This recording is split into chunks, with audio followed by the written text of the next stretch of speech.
Welcome to Rebel Chaser. My name is Gail, and I've got several clips for you tonight.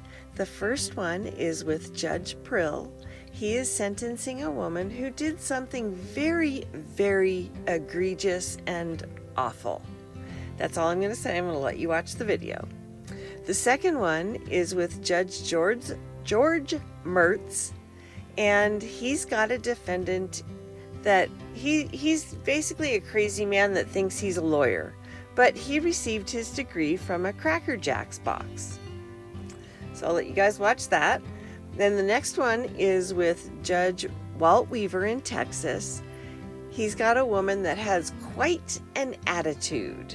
He kind of softens her up, but at the end. But at the beginning, boy, does she have an attitude. And then the next one is a really short one from Judge Boyd.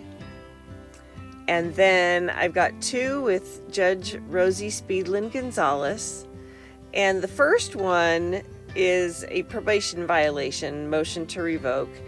But there's two people that are signaling each other. And I put stars in the corner of their video, their square, so you'll know which two to watch. And you'll see them start giving hand signals to each other.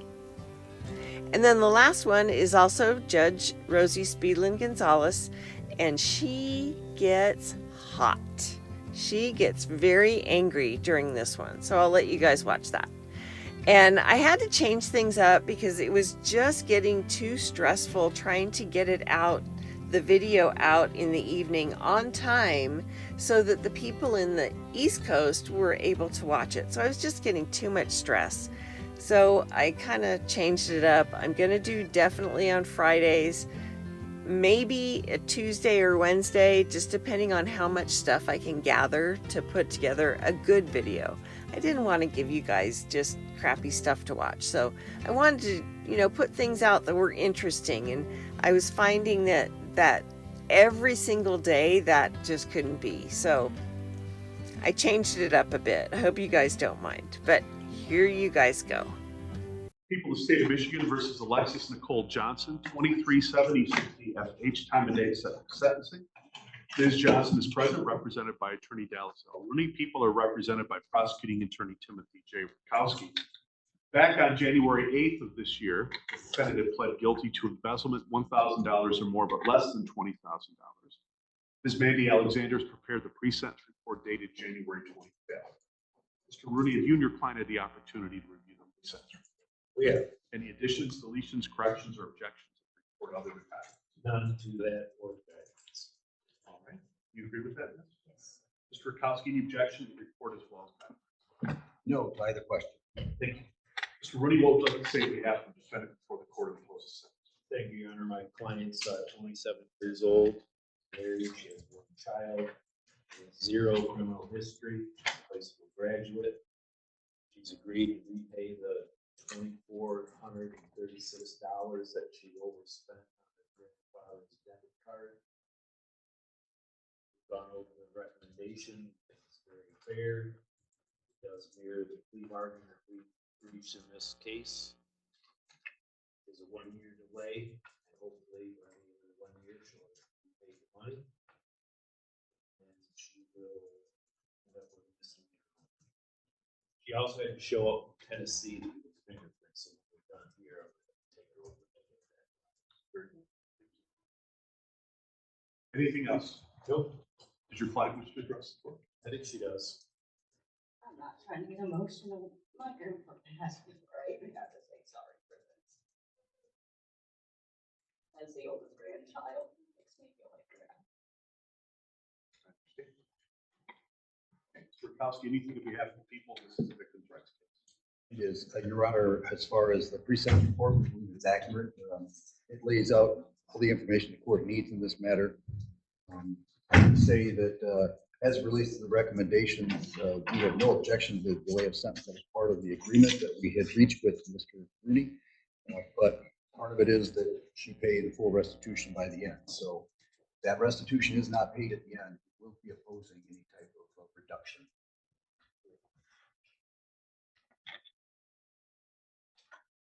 Ms. Johnson comes before the court with no prior record to speak of.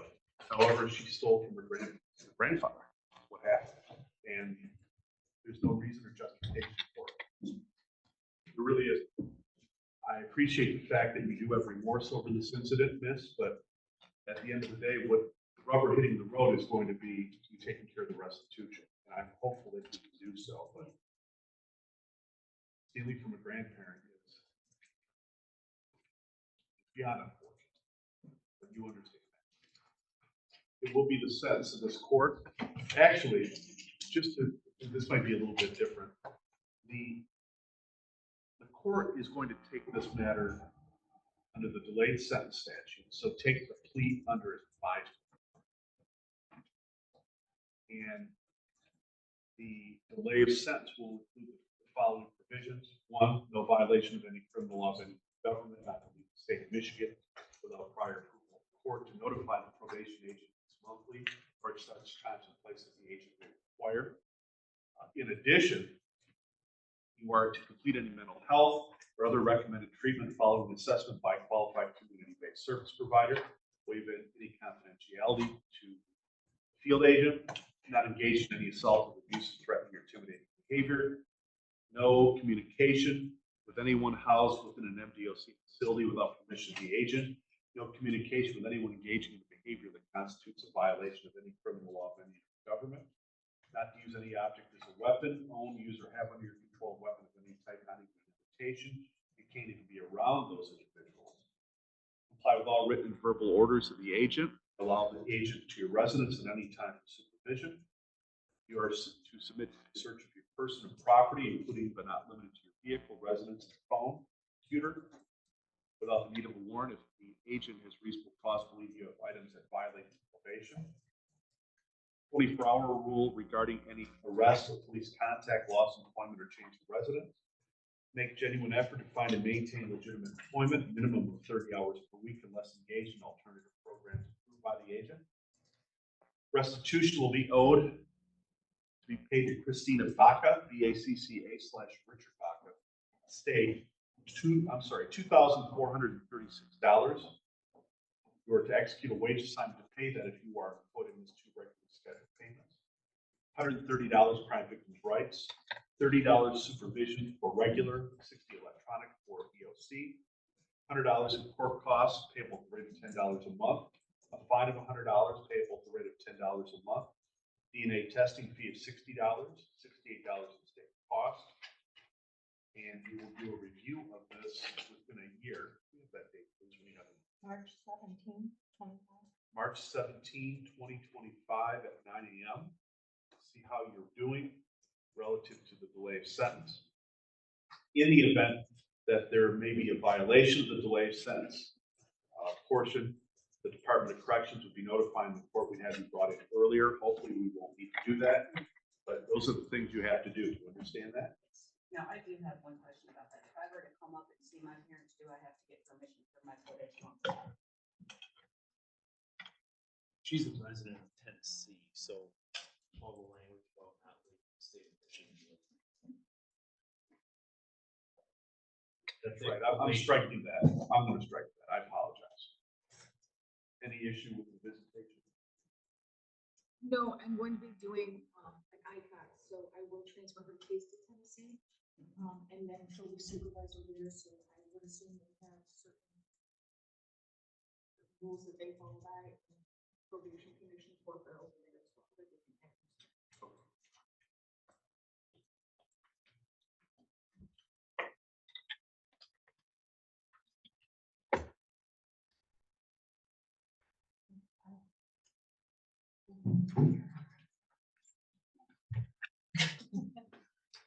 My duty to inform you of the right to seek leave to feel that you're financially unable to provide counsel during the choice court will assign counsel for a total expense. You initial the receipt and questionnaire form. If you wish to have an appeal brought, you must submit this to the clerk within 42 days. Which is the best. Thank you. We'll see you in about a year. Hello, how you doing, sir? Hi there. Are you Mr. Ross? Yeah, my bar number is 1917. Let's move forward. All right. Exactly. Move forward. Exactly. I'm not that Okay. slow. Come on, Justin. Let's go. I was federally cleared 97.5 District U.S. Military Supreme Court. Move forward and state your case now. You look it up, Justin. Come on. Mr. Ross, can you be quiet for a second so I can speak? I will, as soon as Justin quits speaking. Yes. All right. So we're on the record now in People versus Anthony Ross. This is case number 226437. It's Anthony Howard Ross, sir. My name's not Anthony Ross. Cool. Mr. Ross, I'm going to ask you to just be quiet for a little bit so I can say what I need to say. All right. Okay, who is Anthony Ross? That is not my name, sir. All right. Can you be quiet for a minute so I can say what I need to say? That's fine. My name's not Anthony Ross. Cool. All right. This is case number 226437. If I could have counsel put your appearances on, please. Thank you, Under. For the record, Mike Rolla on behalf of the people. Larry Brown appearing on behalf of Mr. Ross. I do not need Larry Brown. Thank you. We have Mr. Brunikel here present on behalf of probation and parole. Mr. Ross is present today by video from Otsego County Jail. This is set for an arraignment on some alleged probation violations. Mr. Ross, do you understand what's been alleged? Yes, I alleged drove a motor vehicle. Okay, but you're alleged to have violated your probation in 3 different ways. No, Are you I aware of that? alleged drove a motor vehicle, sir. That was the first allegation. Then he asked for money. I paid for half. He said, okay, I'll pay the other half by the end of the probation. I have a verbal commitment of that. I told Justin that I'll pay it whenever he wants. If he wants to drug test me, that's fine. So I said it'll be paid by the end of probation. Is it the end of probation or are you arresting? Okay, will you ask Justin what he said? I do not need Larry J. Brown asking questions. It's alleged that you violated your probation, though. Do you understand that?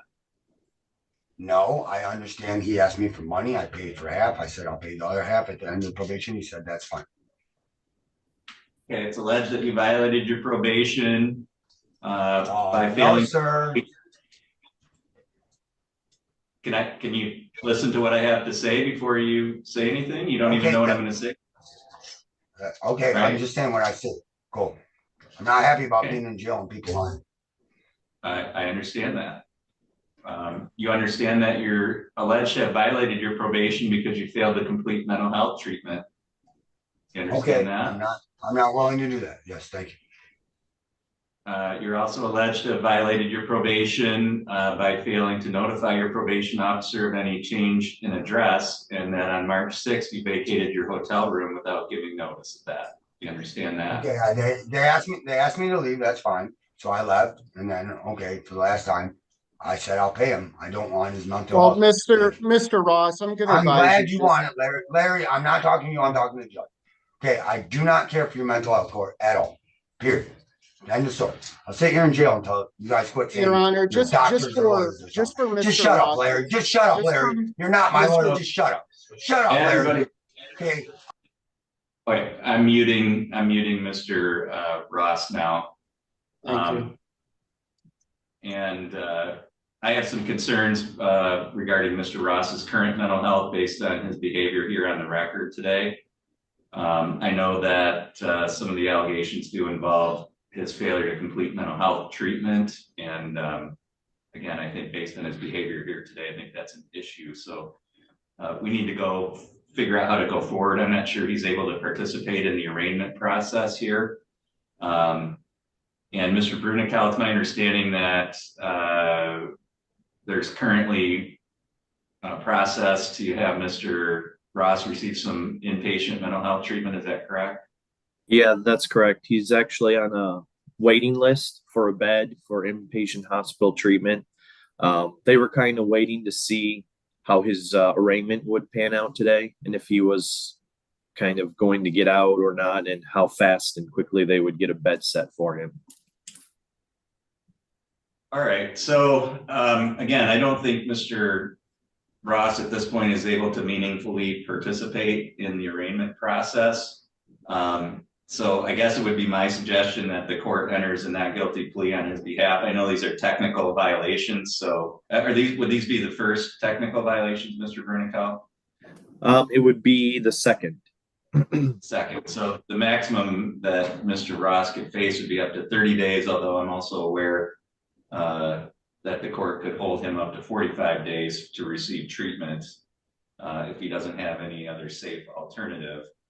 But at this point, I think, we need to move forward with getting him that treatment and then see where we're going to go after that. So I guess my suggestion would be that we enter a not guilty plea on his behalf here today, set some bond conditions that would include him participating in the mental health treatment, and then Mr. Brunical maybe set this for a hearing once he's released from treatment. Mr. Yes. Brown, I mean, I know Mr. Ross has indicated he doesn't want you to speak for him today, but the court's willing to hear whatever input that you might have on Mr. Ross's side. Thank you, Your Honor. I did make an attempt to speak with Mr. Ross. It did not go well. It is my understanding that either earlier today or perhaps yesterday, he was at OMH for an evaluation. They determined that he was not competent. I don't know if that is sufficient or if he needs to go through the forensic center, but he definitely needs mental health treatment before he can proceed. All right, Mr. Rolla, what's the people's position, or are you going with what Mr. Brunical has said? Oh, thank you, Judge. I would like to add a couple of things for the record with the court's permission. Sure, please. Thank you.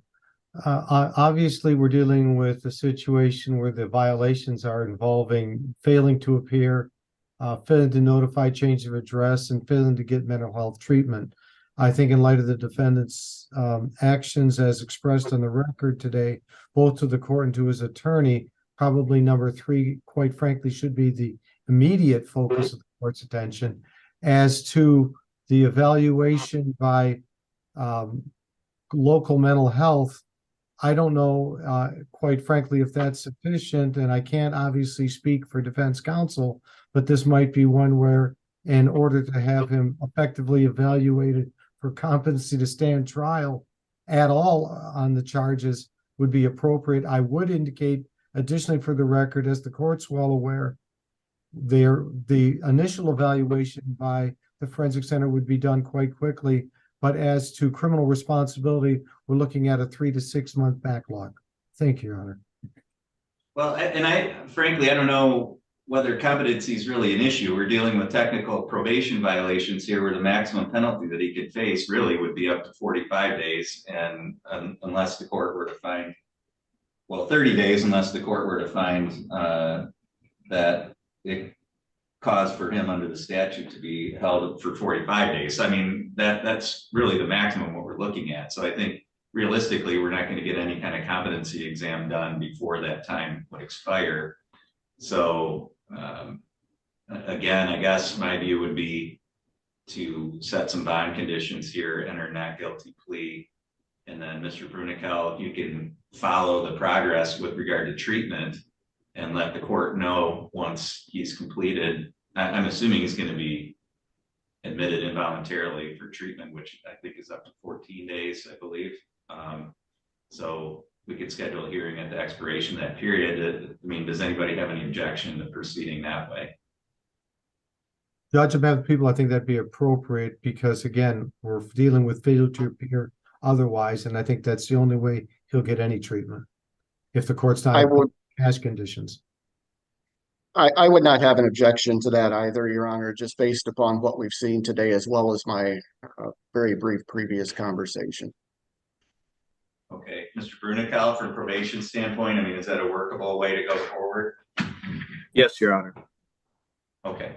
All right. So the court will order that a not guilty plea be entered. The court is going to deny bond to Mr. Ross. The court's going to order that he follow through with treatment, and then order that Mr. Brunical that you notify the court once he's received treatment, and the court will set it for hearing. I'm going to have it set in about 14 days.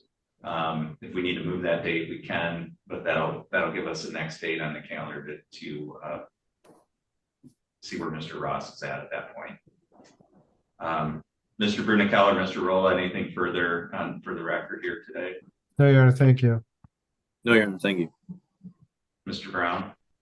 Just one thing, Your Honor, he would be entitled to an attorney for that hearing. He would qualify for that. It is my understanding Mr. Gilo represented him on the underlying charge. I don't know how the court wants to proceed with that. If I should contact Mr. Gilo's office and try to have an attorney appointed for him. Yeah, please do that. I wasn't sure if you were the underlying attorney or not. So yeah, if you can notify Mr. Gilo's office and have an attorney appointed for Mr. Ross. We'll see where he's at that point. If he still wants to represent himself, of course, I'll go through the colloquy with him, but we'll need to have counsel at that hearing regardless. Thank you. Okay. Okay, thank you. That's all for this hearing today.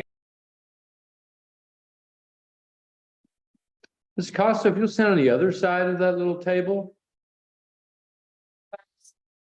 That's a first. I wonder why that's never happened before. Ms. Acosta, good afternoon. Yeah.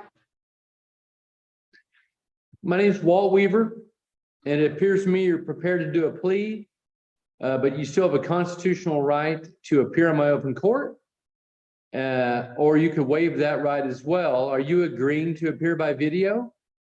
Yes. All right. The court now calls for trial. Cause number CCCR-24-42-2, the state of Texas versus Cherub Acosta. What says state? The state is present and ready, Your Honor. Thank you, Mr. Vantes. What says the defense? The defense is present and ready, Your Honor. We waive the reading of the information. Thank you, Ms. Mullinax. Good afternoon again, Ms. Acosta. Good afternoon.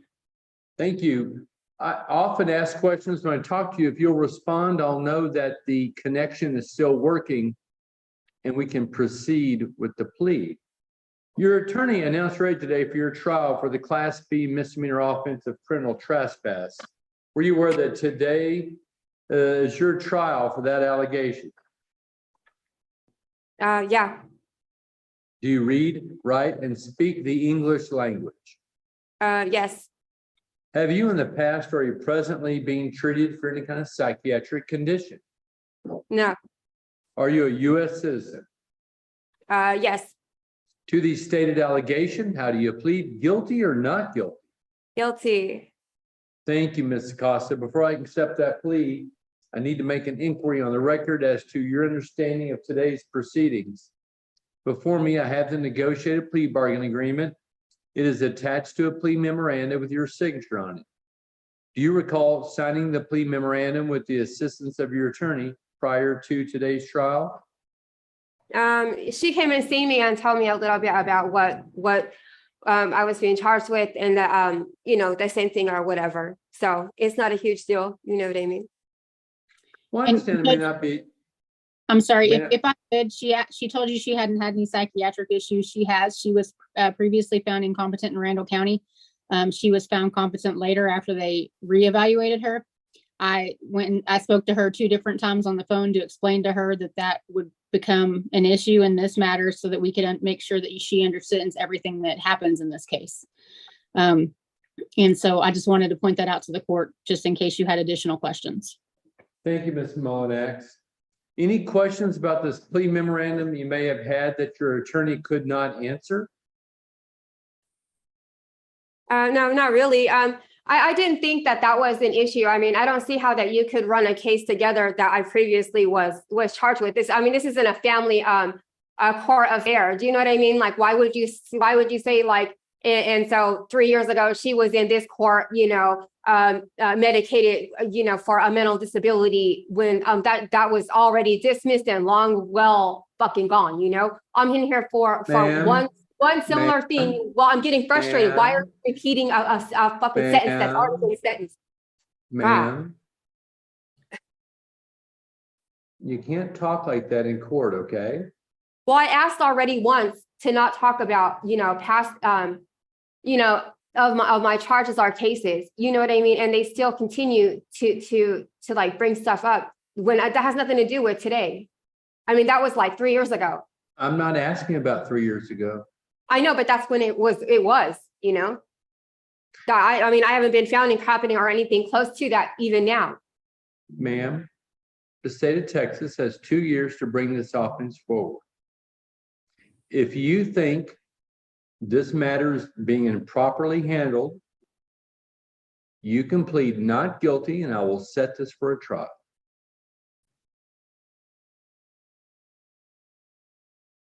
Do you want to set this for a trial?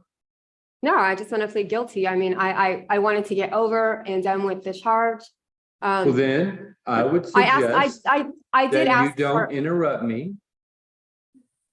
And I would suggest that you only answer the questions that I ask you and don't add anything else. Do you understand? yeah. All right. I never got an answer to my last question.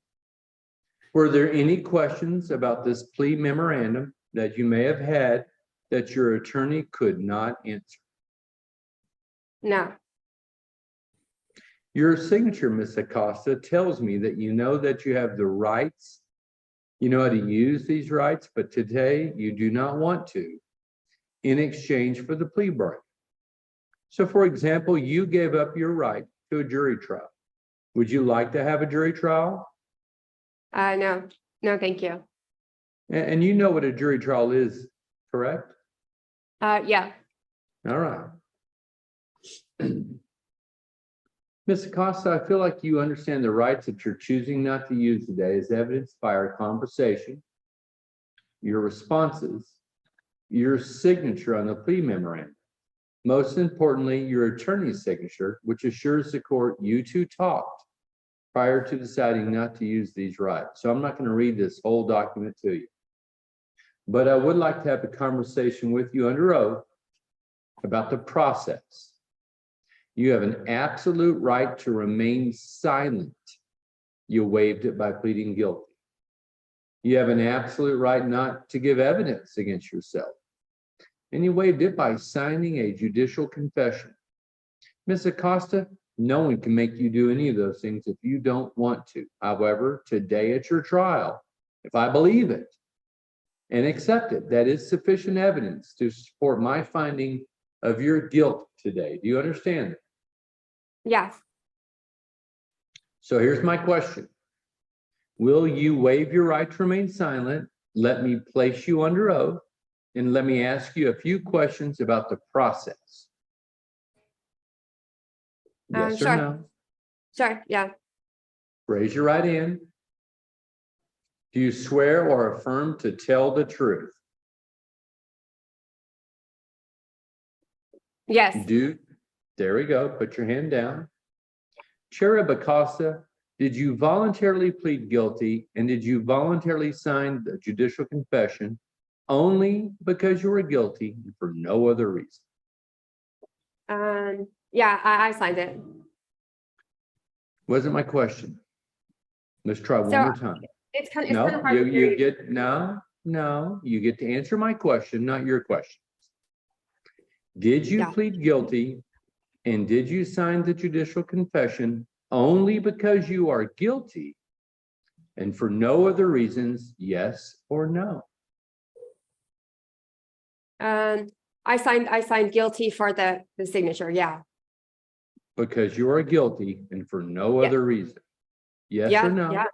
Yes. Thank you. Are you satisfied thus far with your attorney's representation? It's okay. She explained that I would be, released, but I could never go into thrift store city again. That I would have, charges that state that, I was trespassing, and my fines would be paid. So I was pretty, I was okay with the outcome of what she was speaking. So. And I'm just trying to ensure that you spoke with your lawyer, and it sounds like you did. Yeah. Thank you, Ms. Costa. Ms. Molinax, Are you prepared to share an opinion if you have one as to your client's competence to stand trial? Yes, Your Honor. As I stated earlier, there were some concerns previously, so I talked to her on 2 different occasions about different questions that, to determine if I believe she was competent. She understood everything in the case. She understood the role of her attorney, the state's attorney, the judge. And I believe at the point that I spoke to her, she was competent. And so I believe at this point, I have no other reason to believe that she's not competent now. Thank you, Ms. Molinax. Ms. Cervantes, has the state complied with the Michael Morton Act and that you made available to the defense the evidence in your possession? To my knowledge, Your Honor. Thank you, Ms. Cervantes. Ms. Molinax, are you satisfied the state's complied with the Michael Morton Act? Yes, Your Honor. Did you discuss with your client the evidence that was made available to you? Yes, Your Honor. Thank you, Ms. Molinax. Ms. Acosta, today's your trial. The state accused you of a criminal act. They investigated it. When they're done with their investigation, they're mandated by the state to turn it over and make it available to your defense attorney. What I want to know is, did you have a conversation with your defense attorney about the evidence? Yes. Your risk at today's trial is up to 180 days in jail, up to a $2,000 fine, or some combination of fine and confinement. Today, however, you're saying, Judge, please accept my plea of guilty, and in exchange for me waiving my rights, sentence me to 45 days at Potter County Detention Center. Do not assess a fine, but go ahead and assess court costs. Give me 18 days jail credit. This appears to me that you're negotiating a time served offer, meaning you don't have to serve any more time and you have enough credit left over to be applied to court costs and you won't owe that. So you'll be done if I accept this. Is that your negotiated plea bargain agreement? Yes, sir. I'm not bound to follow this agreement, Ms. Acosta. If I choose not to follow it, I'm going to tell you, I'll let you withdraw your plea of guilty and it couldn't be used against you later at a jury trial. But if I give you what you're asking today and you think, man, that judge railroaded me, or you don't like Ms. Molinax, she violated my rights, unless you reduce that concern to writing so I could read it and try to fix it, your odds of winning that complaint later on an appeal or a writ, very, very slim. Do you understand that risk? Yes, sir. Anything about this conversation make you change your mind about your decision to plead guilty? No, none at all. Thank you. Cherub Acosta, I find your pleas have made knowingly, intelligently, and voluntarily. Further, I find the evidence sufficient to support a finding of guilt beyond a reasonable doubt. And I now do find you guilty of having committed the aforementioned offense. Ms. Cervantes, anything in bar of sentence? Nothing in bar, Your Honor. Thank you, Ms. Molinax. No, Your Honor. Thank you both. Having previously found you guilty, I now sentence you to serve as agreed to 45 days at Potter County Detention Center, no fine. I'll assess court costs, giving you 18 days jail credit. This is time served. You have paid your debt on this obligation, and you're done with this. Now, Ms. Acosta, I did as you requested. Would you like to file a notice of appeal complaining of a mistake or an error?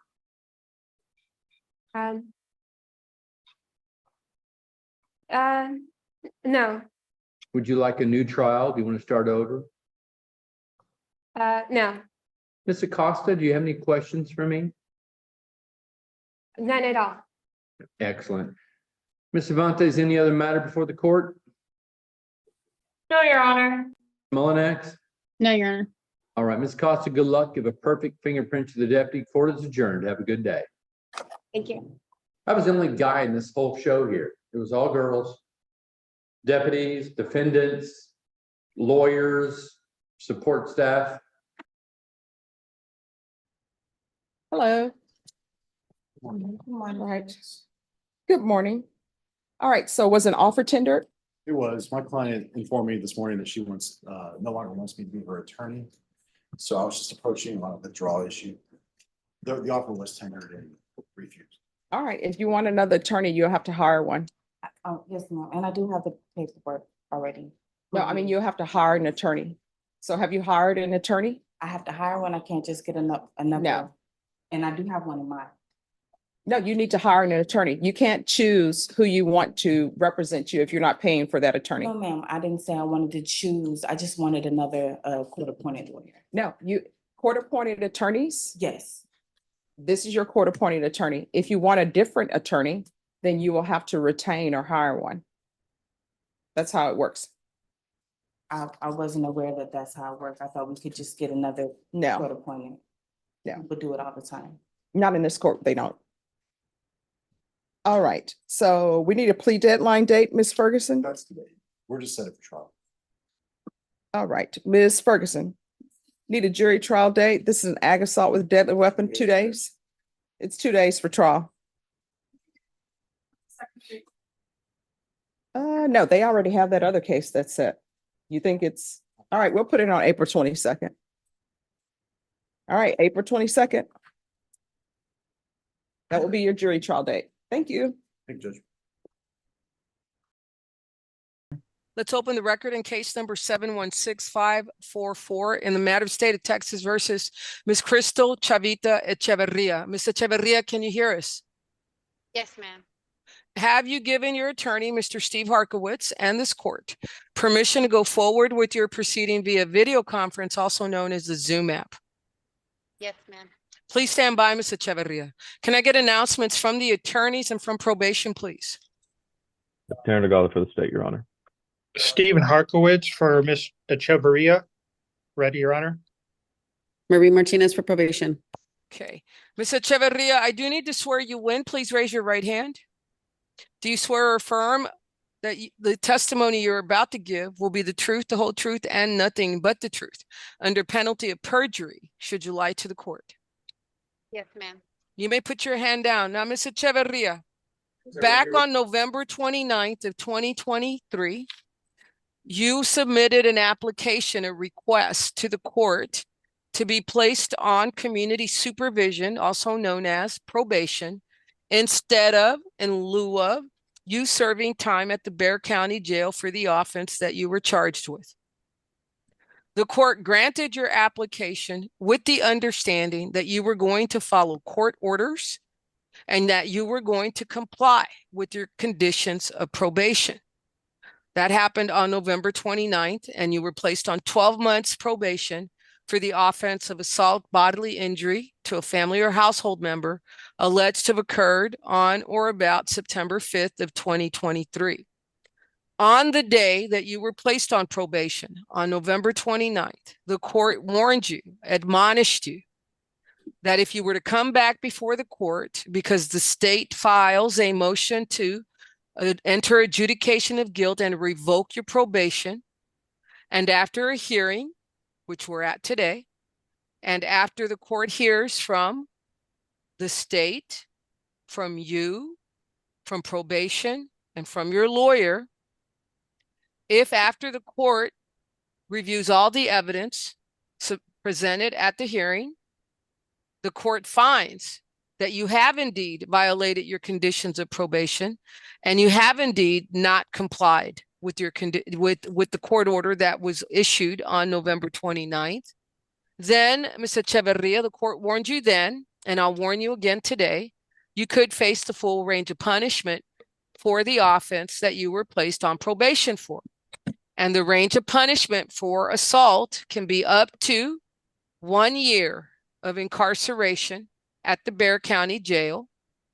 And in addition to jail time, Ms. Echeverria, you could be fined up to, but no more than, $4,000. And Ms. Echeverria, you could lose your Second Amendment constitutional right to bear firearms, have guns, and handle ammunition. So, Ms. Echeverria, we're at the hearing that the court warned you about. So, do you understand why you're here today, Ms. Echeverria? Yes, ma'am. And do you understand the possible outcome of today's hearing? Yes, ma'am. Stand by, Ms. Echeverria. Thank you very much. Mr. Delgado, as the prosecutor for Bexar County and the attorney for the state of Texas, why are we here today? Yes, Judge, thank you. We're here for a violation of condition number 23 on or about the 22nd day of January 2024 In Bexar County, Texas, the defendant, Crystal Chavita Echeverria, did then and there fail to register for/attend a stress education program with the approved agency in violation of condition number 23. Ms. Echeverria, you heard what the state alleged that you did not do, that you violated condition number 23, that by the 22nd day of January of 2024, you had failed to enroll in, register for the court-ordered stress education program. Is that true or not true? Yes, it is true. That's a truth from the probationer. Mr. Delgado, what are you seeking today? Judge, we would seek revocation and then defer to the court for punishment when it comes to that revocation. Okay, we have a true plea. The state is asking for revocation. Officer Martinez, as the court liaison officer for the court with adult probation, what is adult probation's recommendation? This seems like a relatively new case. What is her overall compliance with the court order that was issued in November? Your Honor, there's been no compliance from this defendant. A month after she was placed on probation, she picked up 2 new felony offenses. One was endangering a child and one was a DWI. She has since pled to the DWI and is on probation for that felony DWI. But because of her rough start on probation, this misdemeanor case, we're recommending revocation. She did no UAs while she was on probation. She did not have time to complete her TAP. She did not complete her stress education class. She did not complete any community service hours, and she only paid $22 on her fines and fees. We'll let probation deal with their felony, and on this case, we are asking for revocation. Mr. Harkowitz, the court will hear from you now. Yes, Judge. Ms. Echeverria is here. She's not whitewashing anything. In the 399th District Court, she did plead guilty to the felony DWI charge. She was placed on 6 years probation. What she is asking, Your Honor, is the court to continue her on probation. She has been approved for Grace House, which she tells me is a 9-month substance abuse, alcohol treatment. She acknowledges she does need the help. She would like to go in that that program at Grace House. She tells me that she can get counseling. She can also get parenting classes, and that she is asking the court to consider continuing her on probation and show that she can show the court that she can comply with all the requirements. She's not, she understands that this court has this 1-year hammer over her head, and she would like an opportunity. She wasn't on probation very long, but I'd also like an opportunity to have her address the court as well, Your Honor. Okay. Go ahead, Mr. Echeverria, I'm all ears. When I first came in here, I signed up for Grace House. And I guess I wanted the opportunity to do that as well. And for not paying, I wasn't working at the time and I was going to school. And so like when I did finally work, my first check, I didn't have enough. And then when I was doing my internship, they were only paying me $20 a week for gas card. And then later on, I got hired on with them. And I didn't have financially, I wasn't stable on paying for it, to be honest with you. But Mr. Echeverria, now I need you to listen to me. How do I reconcile what you just told the court with the fact that you've already been placed on probation on a felony DWI that allegedly took place less than 2 months after this court placed you on probation for a misdemeanor assault here? How does that reconcile the fact that you had a child with you in that car on January the 20th? How does that reconcile your failure to submit to drug testing or your failing to complete community service? It doesn't, because the department doesn't pursue revocation for lack of money. And that's the only excuse you gave me right now when you addressed the court. And when you say, Mr. Harkowitz, that she's ready to go to Grace House, does she have a bed already set aside for her? Is it a residential program? Is it an outpatient program? Can somebody tell me something about that program? Oh, okay. I understand. It's a 9-month inpatient program that you're there for the whole 9 months. And the only way that you're able to leave is through programs that they offer. Okay. Otherwise, you're not allowed to leave at all. And have they told you have a bed waiting for you? Yes, ma'am. Marie, can you verify that? Or not? Your Honor, as part of her felony conditions. I'm sorry. Yes.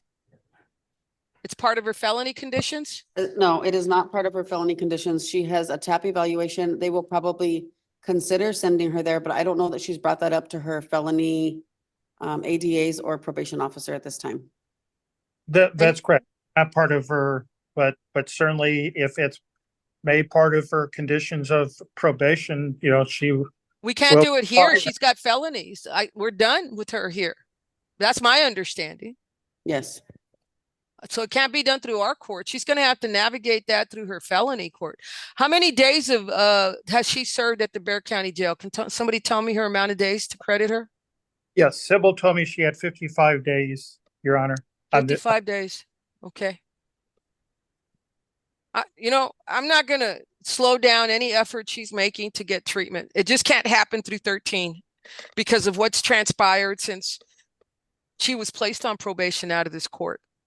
And in order to expedite her treatment, because I don't want her wallowing over at the Bexar County Jail because of us, what I'm going to do today is I'm going to accept her true plea for violation of condition number 23, failing to enroll in the stress education and anger management program by the 22nd day of January of 2024.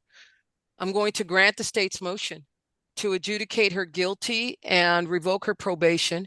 And she's going to be adjudicated guilty of the assault bodily injury to a family or household member offense alleged to have occurred on the 5th day of September of 2023 in case number 716544. The court is sentencing Ms. Echeverria to 55 days at the Bexar County Jail, assessing a 0 fine, ordering her to pay court costs, issuing the affirmative finding of family violence. She will get credit for the time she served. Her time and money will run concurrent. And today, on this case out of this court, her judgment is satisfied. And that pulls away any ties, any reason, any impediment to her pursuing her residential treatment over at Grace House. I hope she follows through with it because for herself and her child. And she can continue on with her felony DWI probation, whatever that looks like. Ms. Echeverria, you are now considered on paper a violent offender. The affirmative finding of family violence will be issued immediately following this proceeding. It will prohibit you from possessing, purchasing, owning, or using a firearm, a gun, and ammunition. Ms. Echeverria, do you own or have access to any firearms, any guns, or any ammunition? No, ma'am. Upon your release from custody, whether that's the jail or whether that's Grace House, you will be prohibited from staying anywhere, living anywhere, or visiting any location where firearms, guns, or ammunition can be found. You will be prohibited from being a passenger or a driver in any motor vehicle in which firearms, guns, or ammunition can be found. And should you choose to go hunting, you cannot use a firearm, a gun, or ammunition to hunt with. That's the affirmative finding of family violence. You've been admonished. That is the court order. Good luck to you, ma'am. Mr. Delgado, Mr. Harkowitz, and Officer Martinez. Is there anything else either one of you or any of the three of you would like to add to the record at this time? Nothing further, Judge. Nothing further, Your Honor. No, Your Honor. Okay, that concludes today's proceeding. Everyone is excused. Again, good luck to you, Ms. Echeverria. I'm going to go do her paperwork, and I'll be back to see if there's anything else to do this morning. Let's go ahead and open the record in case number 726-048 in the matter state of Texas versus Mr. Vincent Romero Dyer. Mr. Dyer, you're on live. Can you hear us?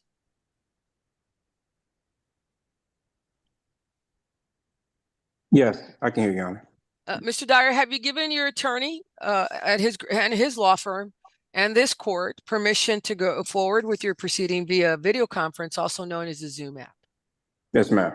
Thank you very much, Mr. Dyer. Please stand by. Can I get announcements from the attorneys for and on the record, please? Jessica Thompson for the state of Texas. Sid Greehey for Mr. Dyer. And Mr. Dyer, we're going to hear from your lawyer first. And I will say this before we get started, that the order by the magistrate, although you're looking to seek or you're seeking to have the contact order revisited, there are some conditions that were not applied here as per the standing order. And so those are going to attach today, Mr. Greehey, regardless of the outcome of whether we remove the no contact order or not. I'll let you know now. He needs to report weekly to pretrial services by phone while his case is pending, not to consume alcohol or drugs, and the no firearms order is already in place. The standing order requires a contact order, weekly reporting, no alcohol or drug use, and no firearms. Those are the 4 conditions of the standing order for family violence cases. And Your Honor, just to clarify, when you say a contact order, that's a no contact order, correct? No, I mean either. It requires a contact order. It should be either a no contact order or a no harmful or injurious contact order. What we have on this one is a no contact order that you're seeking to change, correct? Yes, well, there's a EPO as well, but the EPO itself is falling off in about 3 days. You know, the court did modify to allow him to take his children to church and to be present for dinner and breakfast.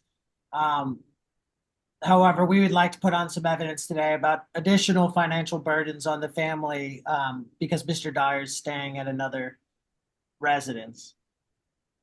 Probably because he also has to pay lawyers. That's a big chunk of money that they probably didn't have to spend.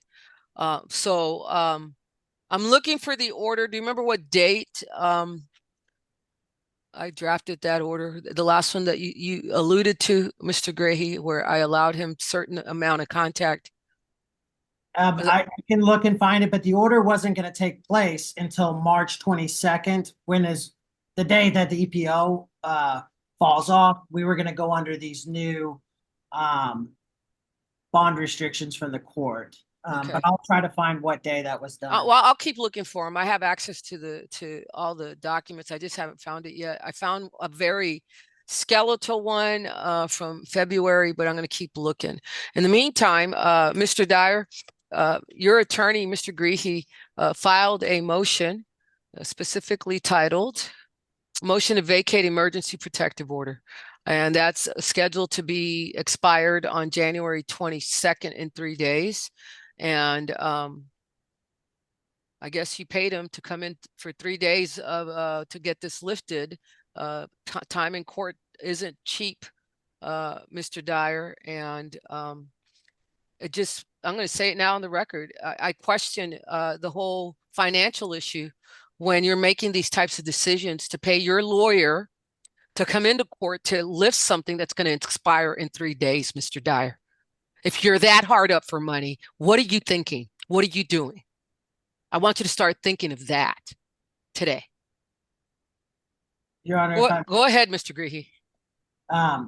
There's no additional cost for us to be present for this setting. And originally, we were trying to get it done earlier. I think Tracy Franklin had some issues with bringing in the witness earlier. So I explained to Mr. Dyer that, you know, this is coming off on its own in 3 days, but we may be able to present to the court some of the additional changed facts, such as he's been staying somewhere for free and that offer may be expiring. So we could at least use this as an opportunity to inform the court of some issues, but we may need to reapproach on a motion to amend bond conditions.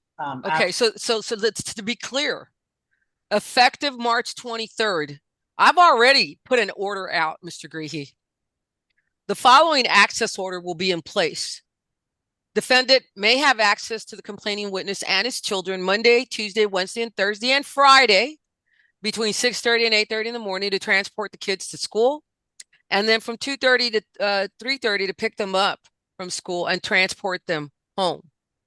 Additionally, Mr. Dyer may have access to the kids, to the complaining witness and the kids Monday through Thursday, 7 to 9 to help with dinner, homework, bedtime, and bedtime with the children. He may also have access on Sundays from 8 to 12 for church attendance and brunch with them. He may re-urge his motion after 90 days, Mr. Greehey. After 90 days, March 23rd, April 23rd, May 23rd, June 23rd, if and when he has enrolled and participated, almost completed the family violence, domestic violence, parenting class at the children's shelter. The defense attorney may re-urge the motion if and when defendant's therapist agrees to provide family and marriage counseling to the defendant and complaining witness. And Mr. Greehey, listen to me closely. You are wasting the court's time today. You are not going to get this motion granted. We haven't even implemented the one I ordered. Everyone is excused today. We're not going to hear this today. That order doesn't even take effect till March 23rd. And then I was very specific as to when you could re-urge your motion if and when certain things happened. This is a case in which Mr. Dyer's been accused of biting the complaining witness, of pulling her hair, and of striking her. All these allegations that I have to consider at bond. And that's why I ordered what I ordered to start taking place on March 23rd. We'll see you. We'll see you in June. Everyone is excused. As always, thank you guys for watching, and I'll see you next time.